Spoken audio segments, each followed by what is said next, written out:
Once again, welcome and thank you for being here. We hear a lot about law enforcement in our area, several different venues of law enforcement here in the Reno-Sparks, Washoe County area, and none more important than the folks, men and women, I would assume, up at the University of Nevada, who do the policing up there. Adam Garcia, pardon me, who's the chief of the police department at UNR, is our guest at this time. Adam, nice to have you on our program. Bob, thanks for having me. Chief, tell me, what is the mission of the police department up at UNR? We ensure that our students and our faculty and staff can work and study in a safe environment. They can go about their business and do so safely. How do you differ from, say, the Reno Police Department? What are your police powers versus theirs, and theirs versus yours? Or they're able to come on campus at any time, right? That's correct. NRS 396 established the University of Nevada Police Department in 1965. That law gives us authority anywhere that the university has a campus or a housing unit or a building. So in essence, anywhere that the university has an area, we have responsibility to ensure the safety of the folks there according to 396. Our police powers do not differ. We're all Category 1 sworn police officers, much like the city of Reno, Washoe County, Sparks, Nevada Highway Patrol.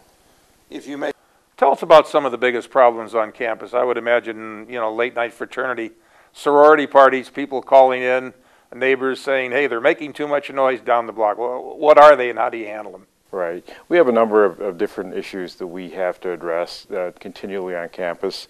Theft is our biggest problem, believe it or not. Really? It is.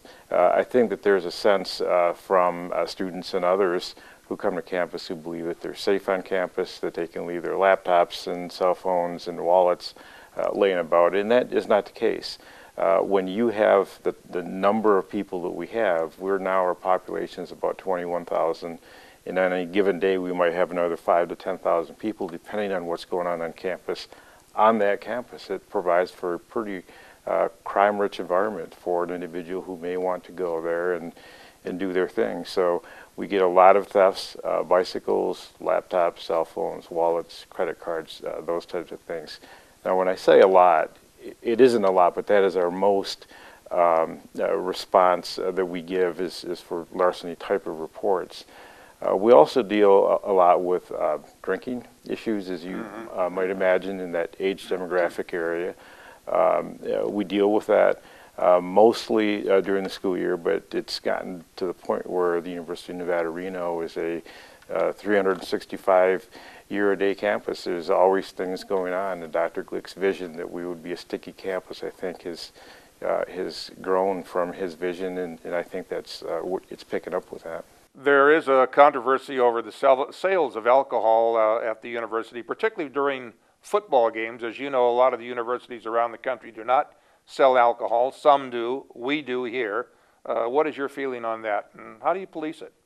Well, it does in the sense that people believe that they can come to the campus and drink and act. Their behavior would be inappropriate.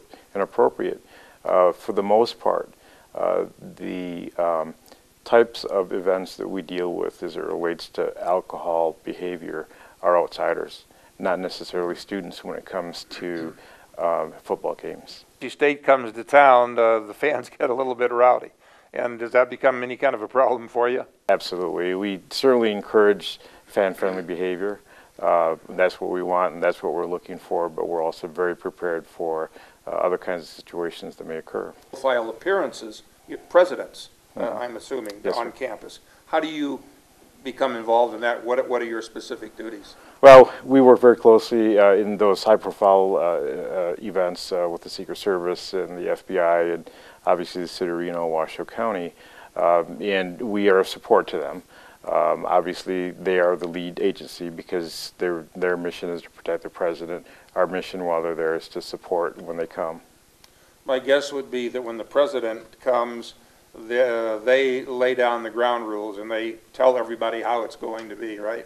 Well, in essence, you know, you'd think that the Secret Service would come in and tell us this is what we're going to do. And the actuality of it is they come in and they talk to us, we work together, Obviously, we know the areas, we know the buildings, we know the campus, the geographic area.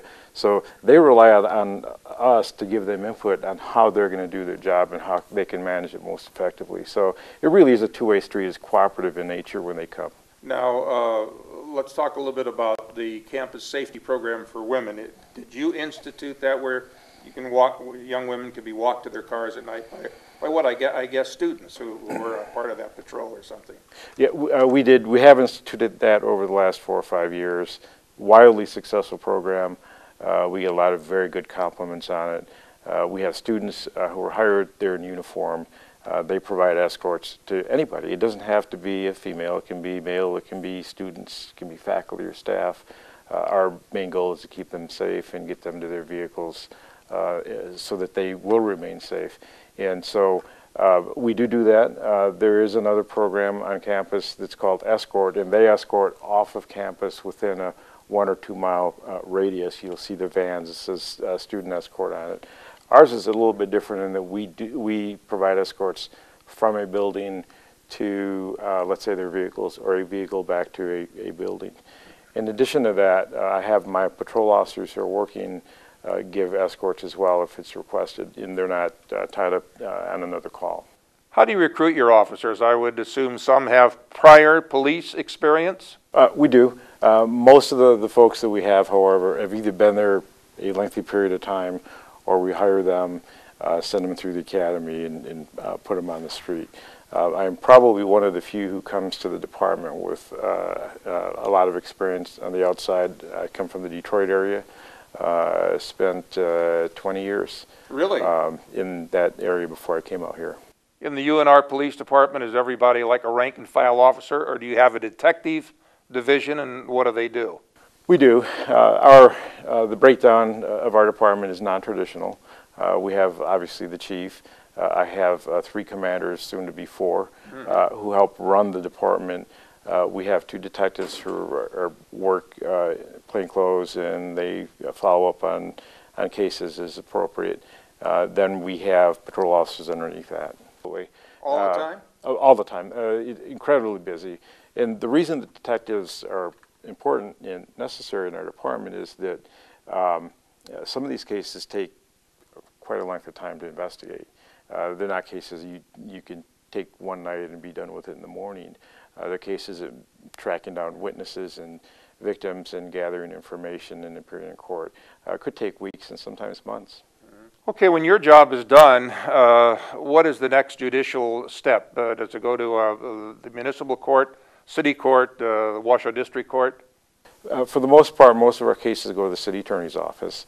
They handle our cases for us, with the exception of felonious type cases. Those go to the DA's office, and that's how it's broken down. Obviously, the university has been impacted by budget cuts, and I'm sure that has impacted your department. We're making do.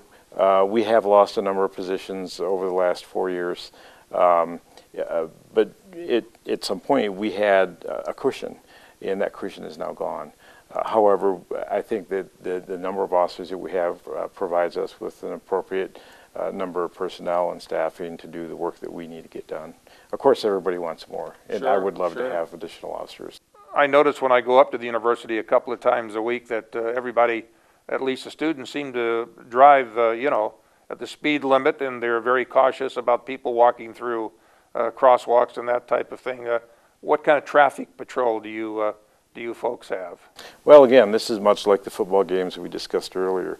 The issues that we have are people who are driving through campus, either on Virginia or Sierra or Evans. Not necessarily connected with the school. Absolutely, who seem to think that that's a freeway. And so we have a number of issues with traffic problems. We have worked over the last 12 months with the City of Reno, with the Nevada Highway Patrol. They've come up in teams in cooperative effort to assist us with our traffic control in those areas. We do have a huge problem with pedestrian traffic, with bicyclists, and at times skateboarders.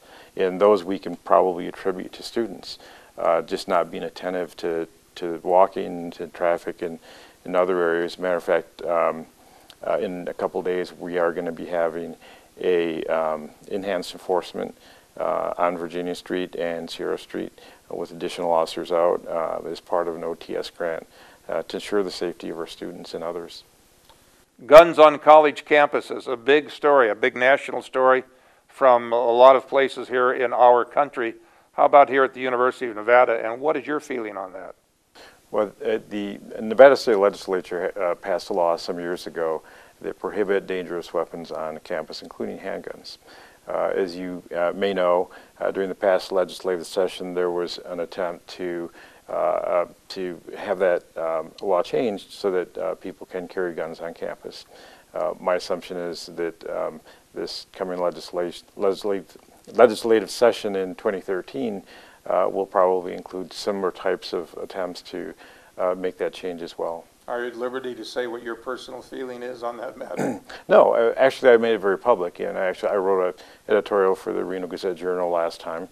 I'm a constitutionalist. I believe in the Second Amendment right to carry handguns, but I believe that that the ability to carry weapons in the Second Amendment is limited. You can't carry it in a casino, you can't carry it in an airport or a church or a K-12 school, and I think that that should apply as well within a university setting. We've seen these horrendous events that have taken place throughout the country over the last 10 or 15 years, and the focus has been in schools for the most part. And I think that every attempt that we can make to keep our students safe and others, I think that that's appropriate. Leave that work of carrying weapons and responding to those kinds of events to the professionals, the University of Nevada Police Department, the Reno Police Department, Washoe County Sheriff's Department. Chief, thank you very much for being here and being our guest. An exciting part of the University of Nevada system, the police department, and obviously they have a very good leader, and we appreciate you being here. Thank you. And thank you. I'm Bob Carroll. We'll see you next time.